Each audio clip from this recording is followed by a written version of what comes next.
You're listening to the Archaeology Podcast Network. Oh, what am I supposed to say? Oh, yeah. Fine, good morning. Hold on. Yeah, good morning. Yeah. This is the CRM Archaeology Podcast. It's the show where we pull back the veil of cultural resources management archaeology and discuss the issues that everyone is concerned about. Welcome to the podcast.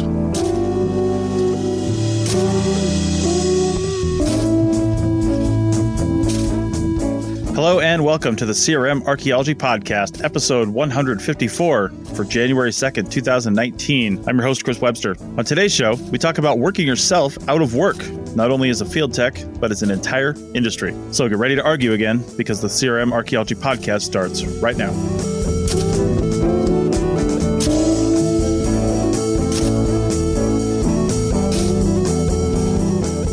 All right, so welcome to the show, everyone. Joining me today is Bill in California. Good morning. Doug in Scotland. Hello. Bill in Maryland. Hi there. And Stephen in Calgary. Hello. Okay, well, this is the last show that we're recording of 2018, but it's the first show you're hearing of 2019. So welcome to another year of the CRM Archaeology Podcast. We're getting dangerously close to an anniversary, which is going to be kind of fun. I think it's our 7-year anniversary. I was thinking it was our 8th, but I think it's our 7th. So we'll talk about that in a couple months. But anyway, before we start, also, if you're listening to this in real time, Bill White and I, and I'm not sure who else, but Bill White and I will be at the Society for Historic Archaeology meetings in Missouri next week. And I know we're probably going to record at least one of those days on something, probably Saturday, since I've got a whole free day on Saturday. But if you want to contact us and be a part of that or do something, then just let me know or let Bill know. Bill, you're still going to this thing, right? Yeah, I'll be there. Okay. I got all my reservations and everything. Nice.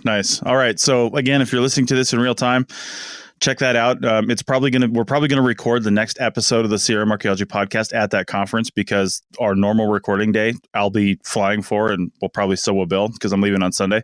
So, and that's our normal recording day. So that's probably going to be recorded there, and it's going to be Bill and I and whoever else we can get rounded up there that wants to record. So hit us up at the conference. You can also find me at the conference on Thursday and Friday in the vendor hall in the tech area at the Wild Note booth. That's where I'll be spending all my time.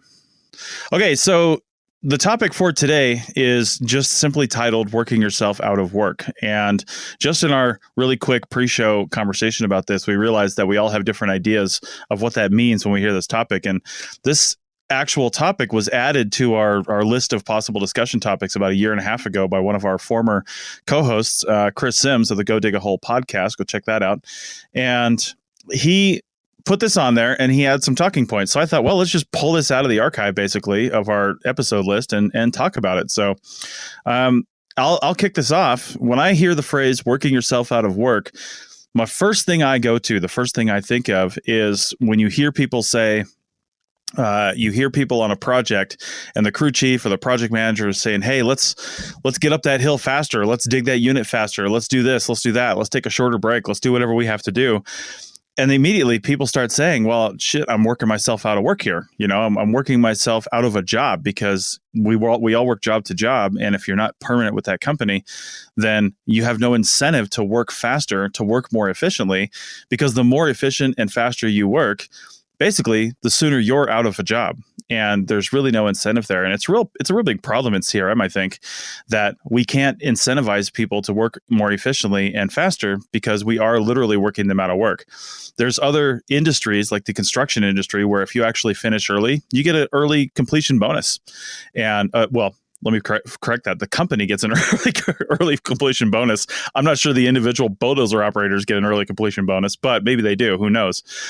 But if we had something along those lines, and I know we have already tight margins, but if you're able to finish that project a week earlier than predicted, and your client, maybe you can work out a bonus with them to get something for them. I don't know. I'm really talking out of my ass here, but there's other ways to look at this to incentivize. And that's what I think of when you say working yourself out of work. East Coast Bill, or West Coast Bill, you just unmuted first, so you go first. What's your thoughts on this? So I know exactly what they're talking about. And one of my first supervisors told me that it's bad if you go, if it's bad, depending on the contract, but it's bad if you finish too soon, but it's really bad if you finish too late. You always want to finish on time. Mm-hmm. And so she would always tell me that you guys need to figure out some kind of a way to get done exactly on time with the amount of hours that we've budgeted for this task. And there's, a million different reasons. One of the biggest reasons is that it's easy for the company to actually predict how much money they're going to get out of this contract, and it will be the amount that they have agreed upon, right? So there's no dishonesty or inaccuracy between your company and the client. You said you'd finish it on this day, and you actually did. But also, it doesn't set up a situation where you get done early, and then, like I said, based on the contract, if it's not a fixed firm contract or whatever, then they get a deal, or it gets done for less money or something like that, because next time they're going to expect that you will finish early again, and your company will also start to change their estimates on how long it's going to take things to get done, and they're going to think you can get done things faster. So you want to always end up exactly on whatever they've bid for that contract, for a bunch of different reasons. Now, if it's a fixed price contract, there's more incentive for you to finish sooner. So to bust your butt and get done, because the company's going to get that much money no matter what. That's just the price that they've gotten. And if they finish sooner, then, they get more money. But, people who are always talking about digging themselves out of a job, because that's what it would always say, don't dig too fast, because if you finish, then you'll do more than your quota. And then, you'll be digging yourself out of a job. But on the other hand, it was always, well, I don't need to dig any faster because I only have to do 2 pits. And once I finish my pits for the day, then I'm done. Like, I've done my 2 features and stuff like that. Both of those things are horrible work ethic. It just makes you in a situation where you're actually not trying to be your best. You're just trying to be mediocre. But the other thing is those unpredictable X factors that always happen, and there's no way to stop them. For example, finding something that has more artifacts and more stuff than you ever imagined, and now you've decided to slow play it the whole time. And we're like out there with flashlights trying to finish because, there's more work there, and, you stayed on schedule. I usually like to be a little bit ahead of schedule if possible, so that then the last few days we can really make sure we've done the right thing, make sure we've got full coverage, that all the notes are done, that I don't have to do all this extra work at the hotel room, that we could, we'd be slightly ahead, but in the field, we'll find ways to sharpen shovels and take care of things and use those hours productively. We're not really working ourselves out of a job, but that we always end up on contract, because that's what your boss is looking for. They want you to be accurate. To kind of expand on, something Bill was talking about, to go back to the beginning, my thought was this is more about the inefficiencies of running a project. And specifically because I know both Chris is, they're both really big into tablet recording and kind of streamlining that process. So where Chris Webster is really big on, like, you don't want to recopy stuff by hand because, that costs money. It's like, yeah, that costs money, but that's also how those inefficiencies is how companies make profit, because you're billing by person hours, right? So this is totally where I was coming from when we were talking about the topic, was more in lines of, like, if the project is too efficient, in the same way that Bill was talking about, that you're coming in, you're getting everything done way too quick, the company is making less of a profit. So like the more efficient we are, the less we're going to bill. And I mean, theoretically, you can account for that by, raising your rates a bit more, or, like back ending it. So you find more analysis type stuff to do to kind of fill in. But still, that's kind of was what I was thinking about. And I really wish that Sony was here to, talk about the business aspect a little bit more. So I've got to respond to one of the things you were saying there. I talk to people all the time about going digital and going and becoming more efficient. I mean, that's kind of been my thing for like the last 10 years, right? That's what I talk about just constantly. And the way that I've thought about it is not that, sure, you're going to bill less on a project inherently. If you're more efficient, you're going to bill less on a project. But And especially if you cut out pretty much all the office time as far as transcription goes from field notes and field site records and excavation records, you're going to cut all that out entirely, which means, yeah, you're going to bill $20,000 less for that project, but you're also going to bid $20,000 less for that project and have a higher likelihood of winning it, which means that when that project is over, you have a higher likelihood of winning the next project and the next project and the next project. And instead of doing 5 big projects in a year for a company, just to throw a number out there, maybe it's 20, I don't know. But instead of doing 5, you're doing 10. Or instead of doing 10, you're doing 15. And you're able to do more work and ultimately keep more people employed for longer, because without having people sidelined into the office to transcribe site records, you can instead transition some of that field crew to another project, or maybe as the project starts to wind down, you can actually start to overlap projects. So you can, if you've got a crew of 15 working out there, you can take 5 of them and, initially to start scoping out this new project area as you're winding down the field work for this other project. I'm just, hypothesizing, but the answer is not always raise your rates. The answer is lower your rates because you're more efficient and win more projects and do more work. And that's the ultimate goal there. I have a couple problems with that. One is that is based on the assumption that your competitors are not doing the exact same thing. That right now they're not. I don't know that that's true. Because from what I'm seeing, everybody is definitely looking at it, getting their foot in the door. They're not all completely streamlined at this point, but there is a point where that's where everybody's headed. Everybody's looking at it. Everybody's thinking about it. Everybody's talking about it. Everybody's listening to you. Everybody, it's I don't know about that. but that's where we're heading. And so you're looking at like an overall industry-wide efficiency thing, and the notion that, we're going to win all the bids isn't necessarily going to take. It's going to turn into all of a sudden, like, everybody is going to expect the industry to charge less and get things done quicker. And getting things done quicker is 9 times out of 10 more important. Right. But this also kind of goes into another idea that I have, where the way that I conceive of our roles is that we shouldn't be particularly with the way the economy is these days, we shouldn't be thinking about positions as jobs. Like, there are no long-term jobs, that you are there provided there are projects to work on. So even if you're an indefinite employee, not like a project-specific employee, you're just there until work runs out, right? Like, you are there for the purposes of working on projects. And if there are no projects, you're not there. And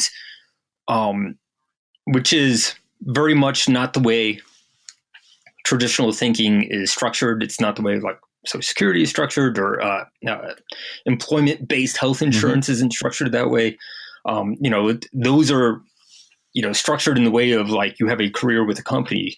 And even if you have a long-term employment, that's not necessarily the way it works. You are there for projects. And if you're lucky, a project streams into another project, streams into another project, streams into another project, and it just keeps going for 20 years. In reality, that's almost never the case. Sure. And I think that it is from an employee perspective, from us, as we look for work and work for jobs and stuff like that, it's much healthier to conceive of what we're doing as, being a for project, for hire for a project sort of thing, even though that's not how it's, written down in the contracts. Well, I was thinking more along the sort of bringing it back down to sort of like thinking it from like the field tech perspective, where first, you're working on a project by project basis, and the incentive is there for everybody except you to have this done as efficiently as possible. I've been on recent projects as a sort of a crew chief field supervisor where, we've been able to finish work a day or two early. Everybody above me is extremely happy and giddy. The crew, on the other hand, is not, because they now have lost a day or more of pay. So that's sort of on the at the very smallest level, and we've been talking about this already throughout here. But I do think there are some incentives, and we could definitely debate whether or not these incentives are worth this sort of trade-off. If you're a super efficient field tech, you're most likely going to be able to sooner than later command a higher rate.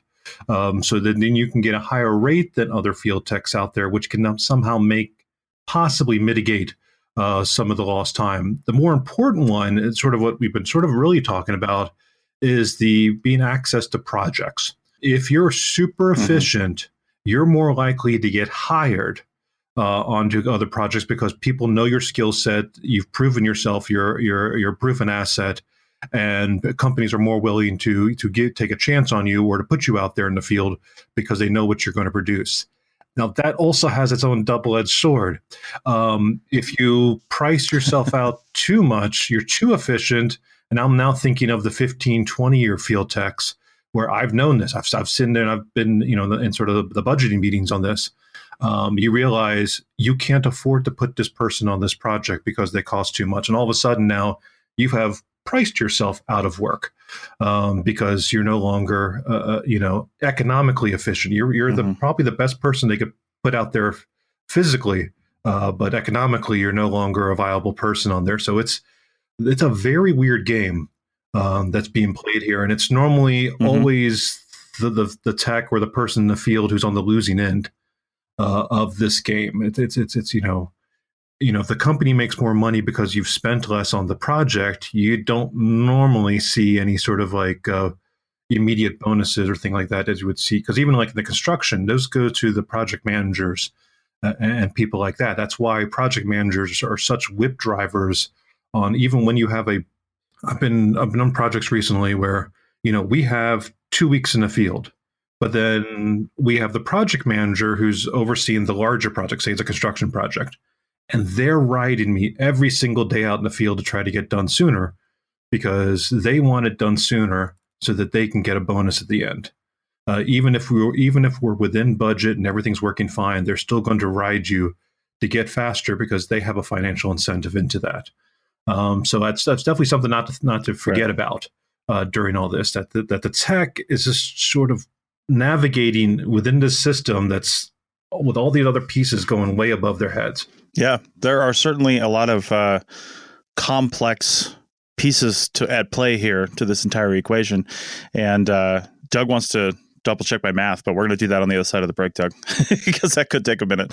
So let's take a break real fast, and then we'll come back and over the break, listen to this ad for WildNote because it'll help you become more efficient and get more projects and prove my point. Thanks. Back in a second.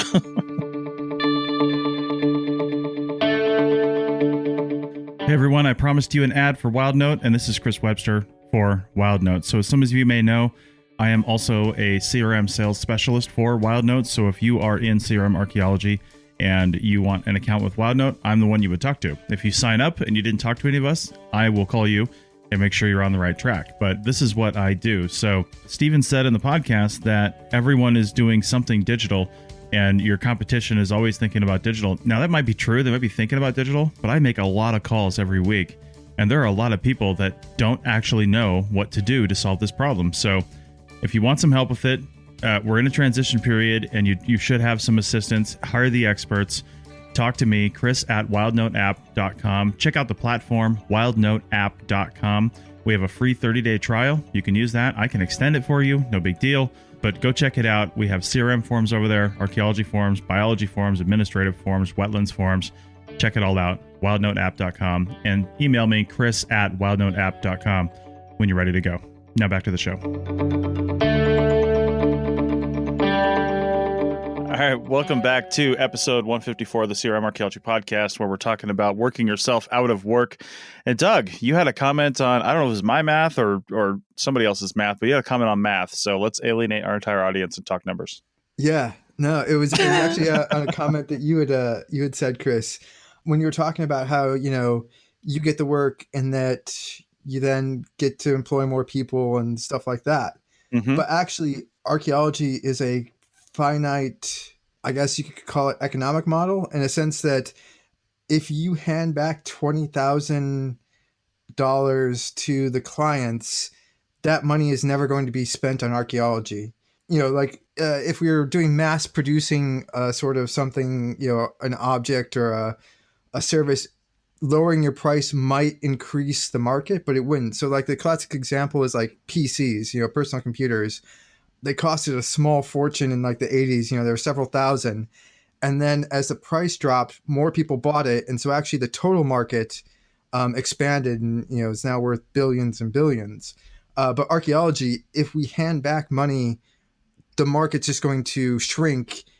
We're not in any sort of economic model where the lower our prices go, the bigger the pot of cash. It just won't work like that. We'd have to drop our prices to a point where, I don't know, amateurs could just hire us for like a couple of dollars to see what's in their backyard or something. Right. But essentially there's that. And then also the problem is when we're talking about stuff like, okay, say, digital recording, it's a process and it's not something that you can protect with some sort of IP laws. And most of archaeology is a process. So essentially, as soon as you've developed a process that, cuts off 20,000, and we're just making up numbers, but, it works. Mm-hmm. All your competitors are going to pick that up as well. As soon as you start getting a little bit more work, everyone switches and adapts that. So basically we become way more efficient.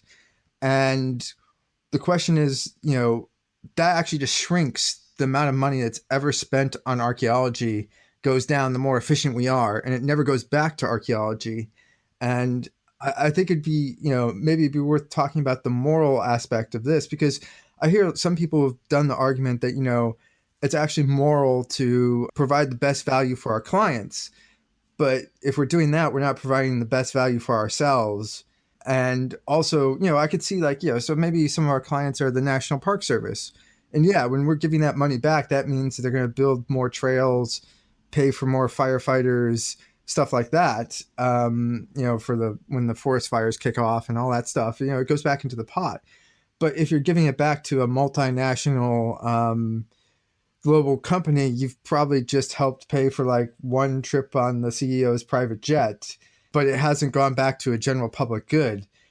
Making ourselves more efficient, and in the economic model we are, that means money is disappearing out of archaeology. It's never going to go back into archaeology.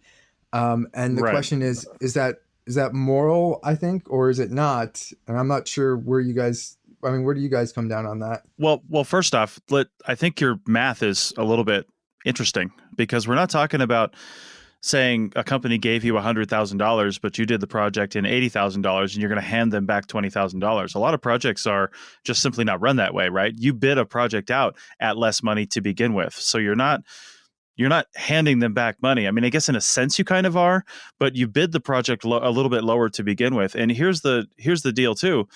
We've gone through major technological innovations in archaeology, and the biggest one I can think of that was probably had a massive impact on speed and efficiency of how quickly a project is finished is typewriter to computer.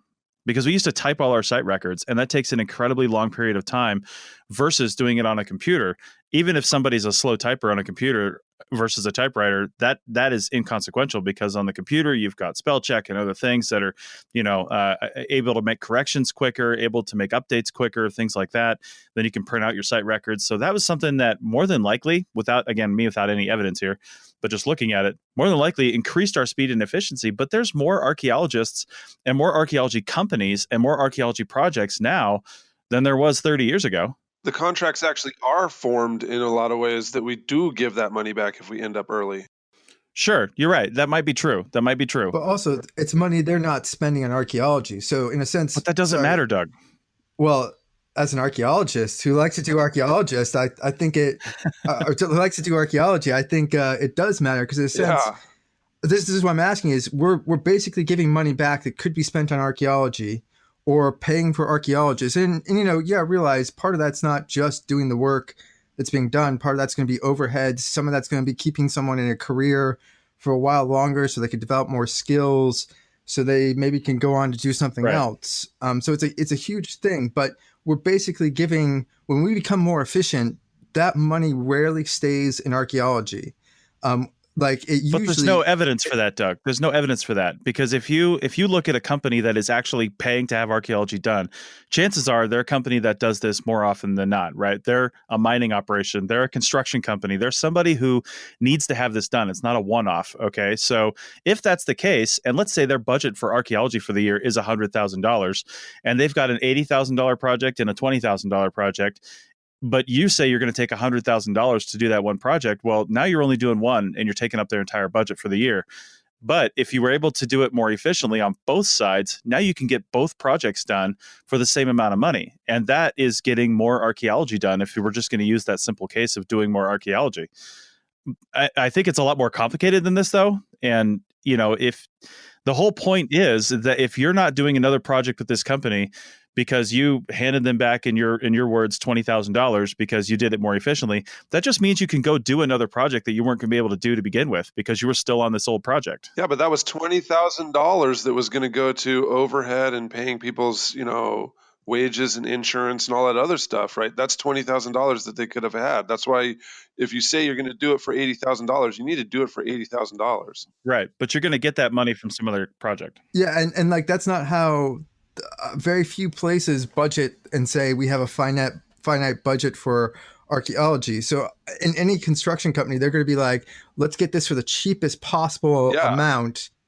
They're not going to say, oh, wait, we have an extra 20. So I'll say it is complicated. So you might have, let's say, the national park, and they're hiring someone to do a survey, and you're able to do an extra 10,000 acres or something like that, or 5, or it doesn't matter. So you do that. And because they have a fixed budget, because they're government, they will spend that to then do more acres of survey because it's something they have to do. But a commercial company, like a engineering developer, anyone in construction, is not going to have a fixed archaeology budget.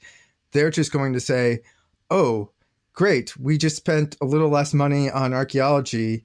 And also construction has super thin margins. So they're definitely, that's going back into their profits, but it's because their profits are so low, they're not going to spend that again on archaeology. They're definitely not. Construction profits are like 2 or 3%. Actually, archaeology companies probably have higher margins than the actual big construction companies, but they just happen to do 20 or 30 billion worth of work. So it looks like they have more money. In raw percentages, archaeology is probably make more, but no one's going to hand that money back. And so you're handing that money to whoever that organization is. Now, say that is the national parks or Forest Service, or I don't know, Stephen, give me a Canadian government, the Mounties. I'm not sure, but wherever they do a lot of archaeology. They probably do. Yeah, wherever your country is and wherever that organization is, you're either handing it back to a government or you're handing it back to a private shareholder somewhere. And that's not going to be money that's ever going to be spent on archaeology, except in very rare cases. Again, like a budget for the National Parks Service to do, because they have to inventory, in the United States, they have to inventory all of the national parks and all of the land, something that's going to take, hundreds of years and may never ever be done. So they have a little bit of a budget to do that that's going to be spent every year, but that's a small percentage. And also, Chris, I do have the evidence. We track efficiency, basically money spent per archaeologist in the UK, and efficiency has gone up. So it means that we hire fewer archaeologists for the money spent. So it is that. And also what you're talking, you're very focused on very technical, like some sort of invention, but I'm going to tell you, like most of our changes, most of the money we've handed back to our clients has not come because of any technology. It's come because of a change in project or process. So we've suddenly gone from, we can survey 40 acres a day per person to, look, we can do 80 acres a day per person. We've changed, and you can look at like old projects that, from the 70s or 80s and look at the size of the crews and look at what they did per person versus now. And we've handed back tons upon tons. It's just that it doesn't look like it. It seems like we have more archaeologists employed because more money has been spent on construction and development now than in the past. But basically, per, I don't know, say every $100,000 spent employs one archaeologist. Well, it used to be like maybe back in the day, you could get 50,000 would employ one archaeologist, if we're adjusting all for inflation. So we've now, for twice the money, we only employ one archaeologist. So there's ways of doing it, but yeah, definitely from all the stuff we've tracked, we're becoming a lot more efficient than we were probably 10 years ago, definitely 20, 30, 40 years ago. And that money hasn't gone back into archaeology. And the question is, do you guys think that, I think my question is, do you guys think it's moral that we're giving that back to our clients? Should that be going to archaeologists? And, different types of clients as well? I've got an answer to that. So, because that is the case, right? Like it's the idea that we might be leaving money on the table, and whether it's giving it back or making budget or however. I think that the idea, the way that we usually sell it to ourselves of increasing these efficiencies and making things more streamlined is that we can leverage that money into doing a better job.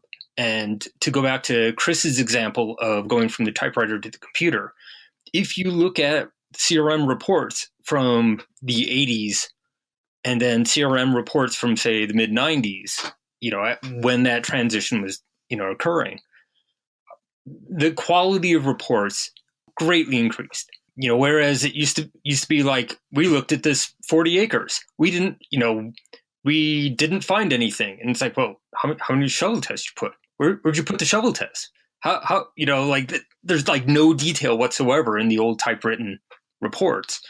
Whereas in the computer generated reports, we've been, stuffing more and more data into these reports. And even now, we still continue to improve upon, like the types of data that we're reporting. Like if you look at a report written this year from one 10 years ago, from one 20 years ago, you can just see a progression of,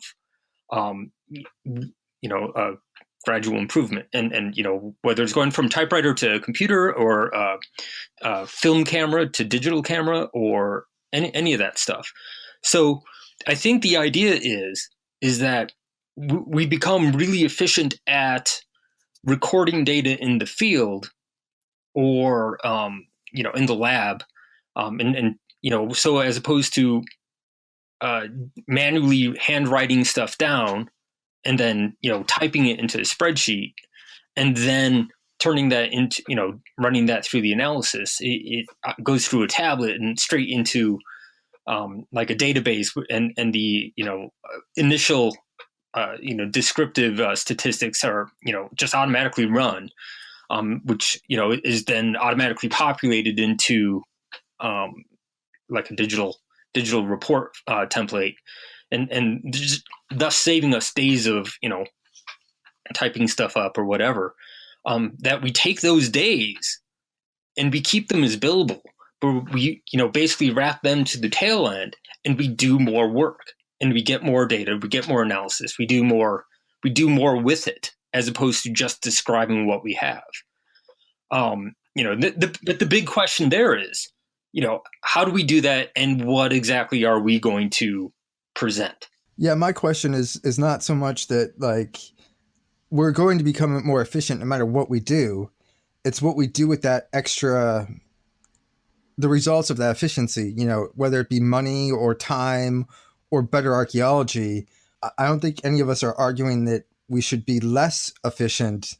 I think the argument is more about what do you do to capture the efficiency and who should be able to capture it. So, well, but I think that's my point. My point is that those billable hours remain billable hours.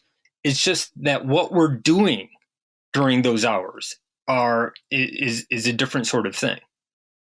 You see what I'm getting at? Yeah. It's like if the budget's for 20 hours, but we can, get the actual, nuts and bolts recording done in 10. We still have 10 hours to play with analysis or developing new forms of data viz or, basically tail end stuff to improve on the reporting, that we can take more time to put it into the quality of the product that we're putting out. And I understand that clients don't care about that particular product. They just want a signed letter. But, that we can process this data and use it into more meaningful interpretations. And that's where the efficiencies could benefit us without necessarily costing us profit. I mean, I think from like a business perspective, we should always strive to be as efficient as possible. So if we get that 20-hour allotted project done in 10 hours, we do it in 10 hours. I think the real challenge then is from a, and this is now looking at archaeology as a business, as a for-profit venture, is to then look out for other avenues. Right now, we are sort of stuck in this sort of regulatory hoop where we don't generate anything. Our income's generated based upon regulatory pressures put out there. So where are our other markets? Where are we actively looking to generate money in other avenues? And I don't right now, throwing it out there, I don't have a good answer for that. But I think those are the kind of questions. That's where the energy should be focused, is where is the next market? Where is the next avenue? Why, right now the industry shrinks and dies because we are tied to this regulatory model, and it's on the whims of politicians who can change environmental regulations over the next, legislative session, and all of a sudden we are all out of work. So what do we do to try to find other avenues and other ways to generate income? And I think that's where this energy should go in there. I mean, I get the idea of, from a personal level of focusing on, being so efficient you put yourself out of work, kind of the topic of today's show. But I think the bigger picture is how, if we are putting ourselves out of work, what are we doing next? Well, so the company that I can think of right now, actually, there's two of them that I know, because Arizona is the same hornet's nest that everywhere else is, except I think probably more so because they've set up a system so that, it's not just the same Hunger Games is going on everywhere else. It's like that one where there's only champions battling each other. I can't remember which episode that is. But at any rate, there's two of the most successful companies that I've ever saw or worked for is Archaeology Southwest, and Sarah Herr, who's one of the principals there, was on a few weeks ago. That company is awesome. They're doing amazing things, and I really can't say, can't speak highly of them. But then as far as a business model, the other one that I worked for in Arizona was called Westland Resources, and they had a couple of landscape engineers and architects. They really focused on serving the mining sector, and the couple of landscape architects and landscape engineers that they had made more money just by doing their design work and drafting and stuff like that than the entire archaeology department did. So the archaeologists were just the archaeologist and the biologist there were the ones who did the consulting and were the full service environmental package. But it was really the design and the architecture. Those are the guys who were making money hand over fist compared to how many individuals they had. And really, archaeology was bringing in money, but it was those engineers. They were the ones who were really the services that the mining companies were really looking for. Okay, on that note, we've generated probably more questions than answers, but we're going to take a break and try to wrap this up on the other side. Back in a second.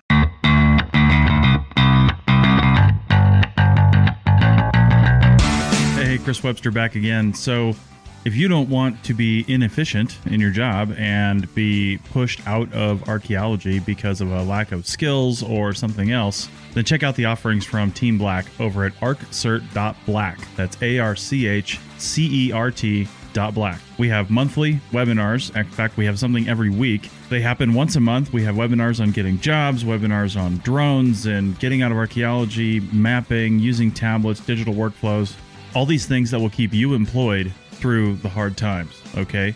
They'll keep you employed when others aren't. So check out the webinars from arccert.black. For 2019, we have a lot more webinars coming from experts in the field. For example, Dr. Alan Garfinkel will be giving webinars on rock art and rock art symbolism and shamanism related to rock art and other similar topics. And we're actively investigating other people to do similar webinars. So check out the offerings at arccert.black. Now back to the show. All right, welcome back to the final segment of Sierra Mark Podcast, episode 154, where we're working ourselves out of a podcast and actually working ourselves out of work. So something a couple of you guys kind of alluded to right here at the last second of the last segment was very interesting to me, and I think it's the key to archaeological company success, because engineering firms are already doing this, which is engineering firms, as we all know, most people are aware of the fact that there's a lot of big engineering firms that are sucking up archaeology companies because it's cheaper for them to just buy an archaeology company than it is to stand one up on their own. It's also cheaper for them to get into new regions by acquiring companies in other regions. And the way that you stay profitable in any business is to keep working.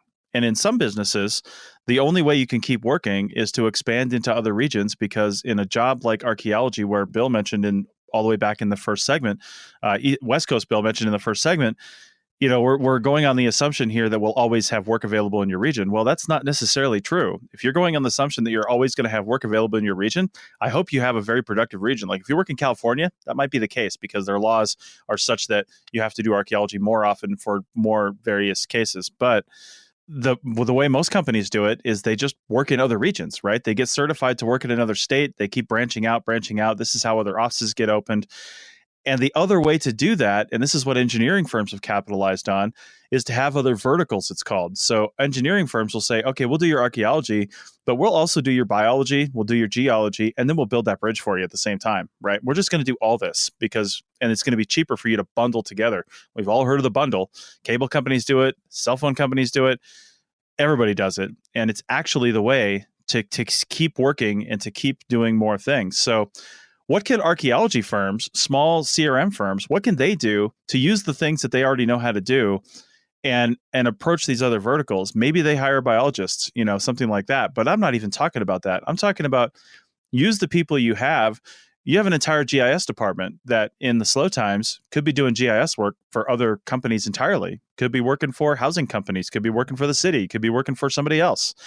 You have other skills and other things you can do.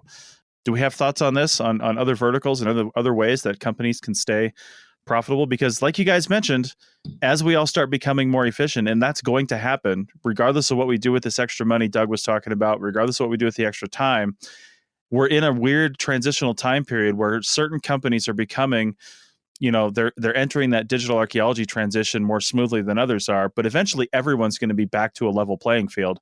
And until the next big thing comes along. And now we're all going to be at the same level again. So you're going to have to stand out in other ways and earn money in other ways. So I don't know. That is something I wanted to bring up in the start here. Well, the thing I can think of right away is design. I mean, design. That's in terms of what? In terms of, like we could say that a company they need to have like a company-wide approach to environmental so that they can save money and help them design that system, right? So be that consultant. Like we've got 1 million years of archaeology consulting. Now that's going to force you to market yourself as services that are not necessarily needed at that time. So you're going to actually have someone who's good at sales that can convince a large land developing conglomerate that they actually need a system-wide approach because of this labyrinthine system of laws that are, in Missouri and California and everywhere else. And they're trying to do work in these different areas and all the laws are different. And so on a case-by-case basis, they're having to do that. Well, guess what? Instead of hiring someone for, $600,000 or $700,000 a year, we can be your guys's, person on retainer that helps you with your, conditions and helps you decide what kind of services you need with as far as environmental for that area, right? So that's not going to be money that field techs can really do, but that's the kind of systematic design work that someone who's a experienced principal can offset some of their work that they end up having to put in on contracts and stuff by being the advisor, right? Getting paid legal advice. That's what CRM is anyway. Another way is just by hiring actual architects and architectural historians and stuff to do that kind of work for neighborhoods, for developers.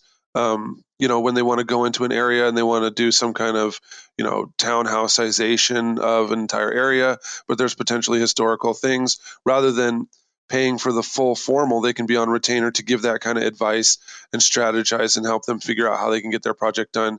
That's kind of under the table money. Well, that's not really under the table. It's just not a standard contractual obligation that companies, CRM companies, usually hire. Like, we're so used to there being some kind of legal trigger, and then they put out the bat signal, and then all of us flock to the light, and one of us gets the contract and does the contract. But we could actually build those advisory situations outside, that then through various different channels, some of the money goes into the company. Now, I'm not saying this is going to get rid of the bread and butter, but those are two ways that the people who are really experienced can become consultants before there's actually a legal trigger that still gets money in. And one of the companies I was talking about before, that they're good at that. So this is kind of what I spent previous 3 years before, until I was laid off from that company, doing. I was working for an environmental firm. I was their cultural resource representative. I was the whole kit and caboodle with that firm. We concentrated mostly on telecommunications work, cell towers, and things like that. But we had national contracts with telecommunication vendors where I would do basically archaeology and a little bit of architectural history in over a dozen states throughout the country. It's funny to hear things like, you can't do work in California unless you've done work in California or Nevada, because with telecommunications, you can kind of sneak under the radar in a lot of those things. If something's being put on private land, because a lot of the restrictions is aimed towards public lands, with the right state, and because these projects are so small, you can kind of fly under the radar and be from the East Coast and do work out there overseas. So those are the opportunity, and you're bundling this whole thing where you're basically selling the entire NEPA, the National Environmental Policy Act thing. So it's the archaeology, it's the architectural history, it's the floodplains, it's the biology, it's sort of, all those aspects are all tied in together and all bundled together. And so you're selling it as the complete package. Right. The downside to that, though, is that we were so efficient, they only needed me. So it was great for me while it lasted, but there weren't many job opportunities. So when we're having this discussion, I think it's good on one level, this consolidation with the big engineering firms, which I'm also not currently working for. They are cool, and they give opportunities for those people who are in those firms and in those places. But my fear is, like, in terms of like spreading this out to the small firms, unfortunately, these small firms are going to, at least the current cycle looks like, they're either going to have to find a super niche to keep themselves busy, or they will have to be swallowed up by someone else who has a better economy of scales going on. So it seems to be a consolidation cycle right now. But with the business market, these things come and go. At some point, the consolidation market will get so big, there will only be two national firms doing it. Everyone will be upset, and they'll break up the entire industry, and we'll go back to the mom and pop shops. So that's how that cycle goes. But so it is possible to find it out there, and like individually, there are ways to navigate this system. But I do think there's still, kind of the larger theme we've been having this whole thing on there. What this means for the industry, though, I think is still a questionable and not necessarily a good thing. Okay. Doug? Oh, you guys are all thinking way too small. We should be looking at cartels. Like, this is if you want to make money. I like it. And you want to have a guaranteed job, we should be thinking about creating archaeology cartels or monopolies. And actually, archaeology is well positioned for it because, as just briefly mentioned, if you're working out west, there's permits that you need to have, and to be able to get those, you need to be able to work in that area. But if, for example, all the archaeology companies merge that have permit holders for that area, well, what do you know? That is guaranteed work in that area. Whoa, Doug. I believe I mentioned this a few months ago on a call with you and Sonia, and you accused me of price fixing. Oh, it's not legal. It's not legal. Cartels are not legal. Monopolies, though, if it just so happens that there's only one provider, we just call ourselves Archeo Google, or Archeosoft, or Archeo is Azan, like Emma Arc. We don't have to do like, bad things to other people, do we? Like, the cartels, when you watch cartel movies, it's not like they're like showing up and, helping people fold their laundry and help old people cross the street and walking dogs and stuff. They're doing mean stuff. Do we have to do mean stuff too?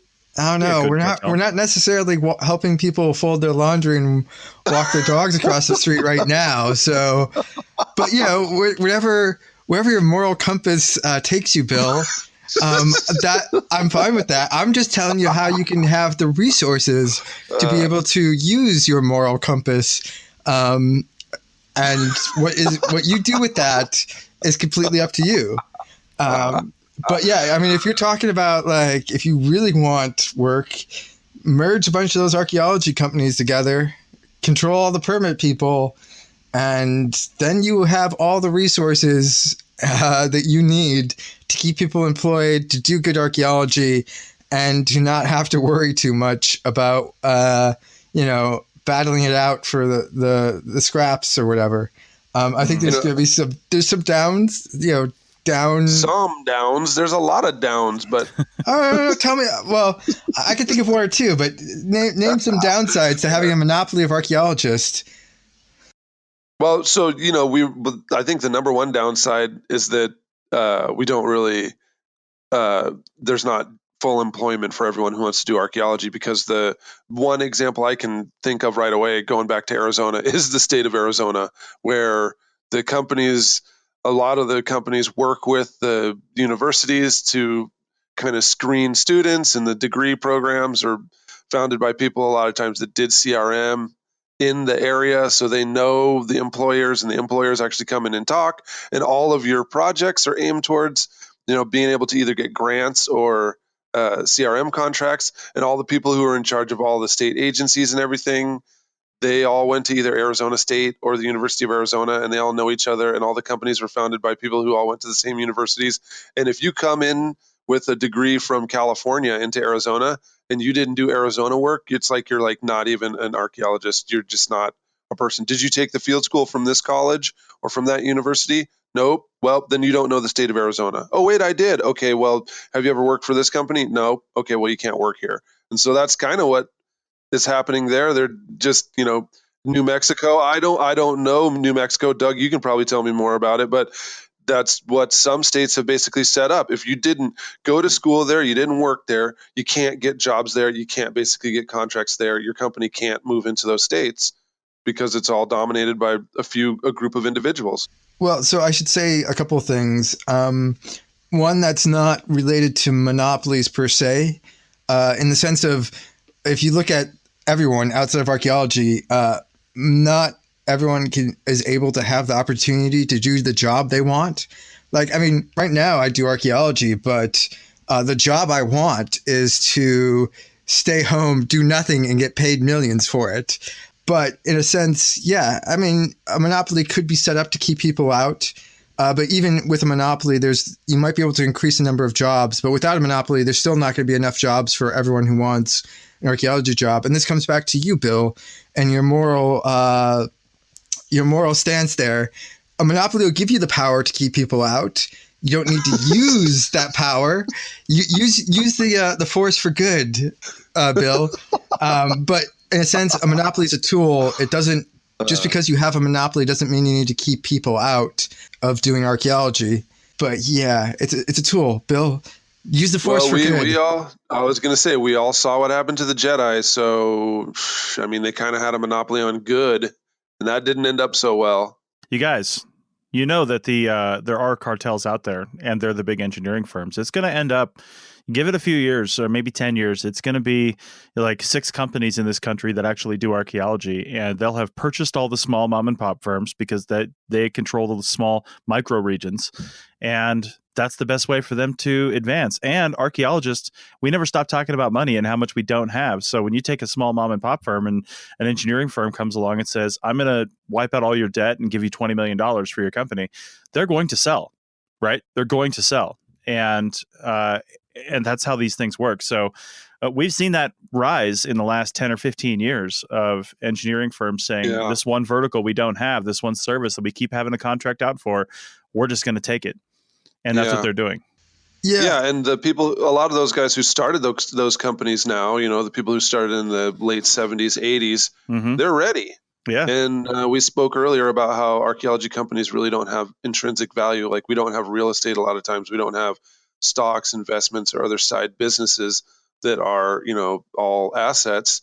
So you're right. When somebody shows up with $20 million, these folks do. And they're the ones who had the guts to start a company and survive for 30 years doing this anyway. So, right on. But it's just too bad for us who work for those companies. Mm-hmm. Yeah. Also, you see it right now, like some of those really big engineering projects, like when a city, puts out like we need another subway or something like that. It usually is like one company bidding for it. Right. But archaeology, I have to say archaeology is behind on that. So like a lot of other professions or disciplines, or I don't know how you want to describe it, have consolidated, but archaeology is still super fragmented. With what is it, Stephen's phrase, 2 guys in a truck, or 2 guys, a shovel in a truck? What's that phrase you have, Stephen? Yeah, pretty much. It's kind of a joke about movers, because there's almost always like moving companies that are like 2 friendly guys in a truck, or 2 strong guys in a truck, or so. Yeah, we always joke about 2 people in a pickup truck. Yeah, so like archaeology, that is the majority. Like the majority of archaeology organizations have 1 or 2 people working on them. The majority of archaeologists will work for a bigger company that has maybe a dozen plus archaeologists or more. But yeah, there's just so many of these small little mom and pop stuff that it actually keeps, that's a lot of competition, because, bigger projects, you need a bigger company, but for a lot of the smaller stuff, you might have like 2 dozen people you could probably send out a call for tenders for and get back, easily 12 tenders, all pretty close, and except for that one that like is a little bit cheaper than everyone else, and that's the one you go with. But I don't know, it'd be tough. But if you were to say start a monopoly, you wouldn't have that problem. True story. Persuasion. I hope there's PIs out there listening, and that, by Jove, right now, they close off their laptop and form some kind of backroom meeting at an Italian restaurant. It doesn't have to be an Italian restaurant. It can be something else. But anyway, They form this backroom meeting, and we don't really smoke indoors anymore. So I don't know. They just eat a really fatty, greasy, fried meal over beers and talk this out. Let's bury the hatchet. Let's bury the shovel, and we'll all join forces and take over Connecticut. That's right. All right, guys. I think we're going to end this podcast right here. We have run out of time. However, I'm glad we had this discussion, because it went in completely different directions than I thought it was going to. But I think they're great conversations to have. How are archaeology companies going to survive in the future? I'm a huge proponent of digital archaeology and digital site recording, but that is one small, tiny facet of what companies are becoming and where they need to be looking at in the future on how they're going to survive. And it's just it's complicated. It's really complicated, and it's going to be interesting to see who survives in the next 10 years and who doesn't. Cartel. Go with a cartel. Nice. Let's all start one. Let's do that. I'm not starting one. Yeah. All right, guys. Well, thanks a lot. And thank you, everybody, for listening to this first episode of 2019. Hopefully, we can keep this going, and there will be 25 more or 26, depending on how the weeks work out. Usually, there's 26 episodes per year. So anyway, again, I will remind you that Bill and I will be at the Society for Historical Archaeology meeting this January in Missouri, St. Charles, Missouri. So hit us up there. I'll be in the Wild Note booth. Bill will be roaming around. We're probably going to record on Saturday, so hit us up there. In the meantime, thanks for listening, and go support the APN at arcpodnet.com/members. See you next time. That's it for another episode of the CRM Archaeology Podcast. Links to some of the items mentioned on the show are in the show notes for this podcast, which can be found at www.arcpodnet.com/CRMArcPodcast. Please comment and share anywhere you see the show. If you'd like us to answer a question on a future episode, email us. Use the contact form on the website, or just email chris@archaeologypodcastnetwork.com. Support the show and the network at arcpodnet.com/members. Get some swag and extra content while you're there. Send us show suggestions and interview suggestions. We want this to be a resource for field technicians everywhere, and we want to know what you want to know about. Thanks to everyone for joining me this week. Thanks also to the listeners for tuning in, and we will see you in the field. Goodbye. Adios. Bye. Bye. I thought he'd start 2019 with just like a normal one. He's muted even. What? And he's just stop it now. Just Doug stop is, recording. Doug is typing. He missed his chance. He's typing in the chat. When is Bye, he going everyone. to say it? Wow.